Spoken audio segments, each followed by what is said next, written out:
চলেছি মানালির পথে। গতকাল রাত 8টায় দিল্লির কাশ্মীরি গেট থেকে ভলভোতে উঠেছিলাম। এখন প্রায় সকাল 10টা, পৌঁছাতে আরো 1 ঘন্টা। পুরো ট্রিপটাই আনপ্ল্যান্ড। গতকাল একটা কাজে এসেছিলাম গুরগাঁওতে। লাস্ট 1 বছরে সেরকম ভাবে কোথাও যাওয়া হয়ে ওঠেনি, কারণ আমি একটা প্রপার্টি বানাচ্ছি গঙ্গার ধারে, সাউথ 24 পরগনার ফলতাতে। সেই নিয়ে ব্যস্ত ছিলাম। নাম দিয়েছি গঙ্গা নিয়ে। পুরো রেডি হয়ে গেলে অবশ্যই ভিডিওটা আপলোড করব আপনাদের জন্য।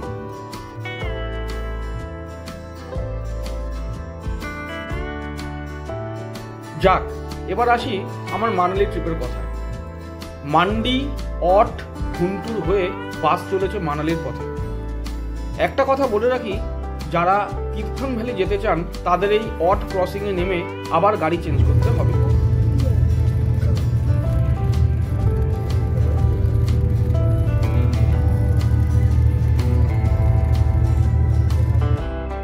এই জাস্ট বাস থেকে নামলাম মানালিতে।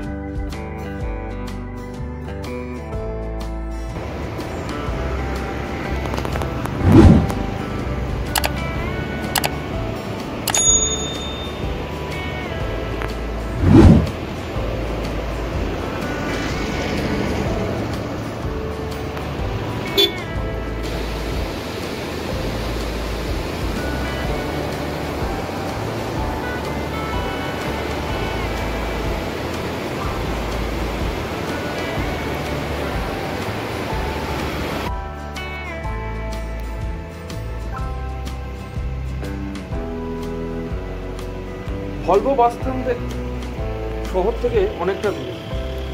একটা অটো বুক করে চলে আসলাম আমার বন্ধুর প্রপার্টি দ্য উডস্টক ইনে। আগে থেকেই আকাশকে বলে রেখেছিলাম একটা রুমের জন্য। হোটেলটা মল রোড থেকে জাস্ট 5 মিনিট ওয়াকিং এবং বিয়াস নদীর ধারে।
হোটেলটা ভীষণ সাজানো গোছানো।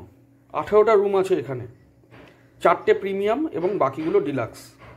রুমগুলো বেশ বড়। প্রতিটা রুমে electric kettle, geyser, TV, heater সব কিছুই আছে। হোটেলের ঠিক সামনে একটা বড় কমন ব্যালকনি আছে, যেখানে বসে বরফে ঢাকা পাহাড় আর গরম কফিতে চুমুক দিতে দিতে দিব্যি কেটে যাবে সারাদিন। কিন্তু আমার হাতে খুব একটা সময় নেই, তাই ব্যাগ রেখে বেরিয়ে পড়লাম মানালির বিখ্যাত ম্যাল রোডে।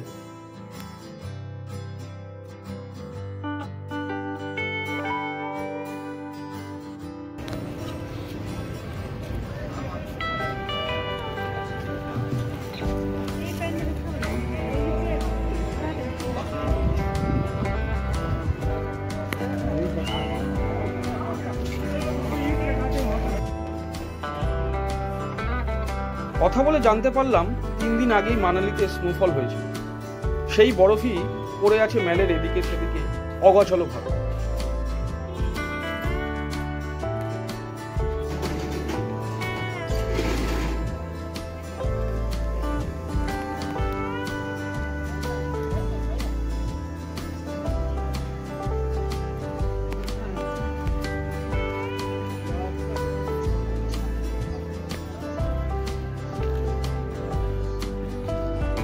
মেলের পাশেই একটা সুন্দর মনাস্ট্রি আছে, আর তার পাশ থেকে একটা রাস্তা চলে গেছে 4 কিলোমিটার উপরে বালসারি গ্রামের দিকে। হাতে গোনা কয়েকটা ফ্যামিলি থাকে এখানে, কিছু বাড়ি দেওয়া হয় হোমস্টে হিসাবে। যারা একদম নিরিবিলি পছন্দ করেন তারা এখানে একটা দিন কাটাতেই পারেন অনায়াসে। মেল থেকে গাড়ি ভাড়া পড়ে 300 থেকে 400 টাকা। এখান থেকে মানালির বিখ্যাত হামটা ভ্যালি, রোটাং, সিসু খুব ভালোভাবে দেখা যায়। হোমস্টেগুলোর চারদিকে রয়েছে পাইনের ঘন জঙ্গল। যারা বার্ড লাভার তারা এখানে অনায়াসে থাকতে পারেন কয়েকটা দিন। এইরকম হোমস্টেতে থাকতে চাইলে বা মানালি ট্যুর প্যাকেজ বুক করতে চাইলে যোগাযোগ করুন আমাদের সাথে। ফোন নাম্বার দেওয়া আছে ডেসক্রিপশন বক্সে।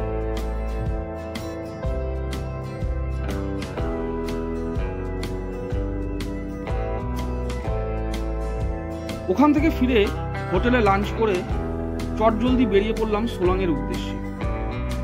খবর পেলাম সোলাং এবং শিশুতে স্নোফল হচ্ছে। বরফের জন্য বন্ধ আছে অটল টানেল এবং রোটাং পাস, তাই অগত্যা যাচ্ছি সোলাংয়ের দিকে।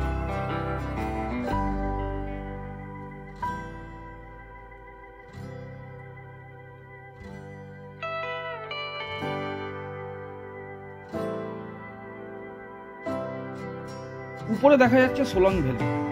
গাড়ি আমাদের অনেকটা আগেই নামিয়ে দিয়েছে। এখানে অনেক অ্যাক্টিভিটি আর খাবারের পসরা রয়েছে। এগুলোকে পেরিয়ে আমরা চললাম সোলাংয়ের দিকে।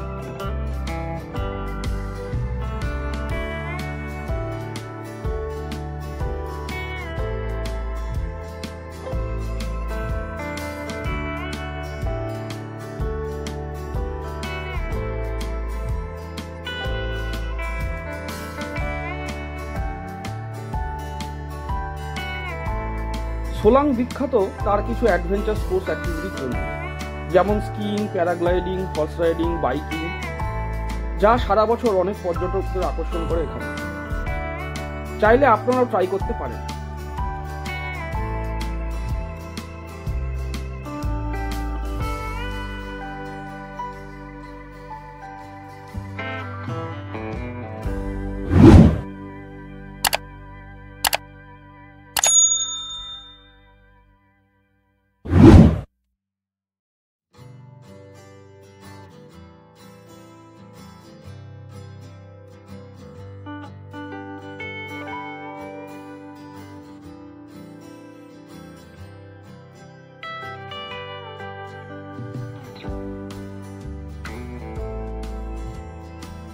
উপরে দেখতে পাচ্ছি স্নোফল স্টার্ট হয়ে গেছে, নিচেও অল্প অল্প স্নোফল শুরু হয়েছে। সবাই এই স্নোফল নিয়ে মাতামাতি করছে, আনন্দ করছে। ঘন্টা দুয়েক কাটিয়ে ফিরে চললাম আবার মানালির দিকে। রাত 8টার ভলভো ধরতে হবে অমৃতসরের জন্য। অমৃতসর পৌঁছাতে প্রায় 12 ঘন্টা সময় লাগবে। টিকিট কেটেছিলাম HRTCর কাউন্টার থেকে, যা ঠিক মেলের পাশেই অবস্থিত। 1558 টাকা লেগেছিল। কাল সকালে আপনাদের সাথে আবার দেখা হবে। আসবো অমৃতসরের পর্বতে। ততক্ষণ গাছ লাগান, পরিবেশ বাঁচান।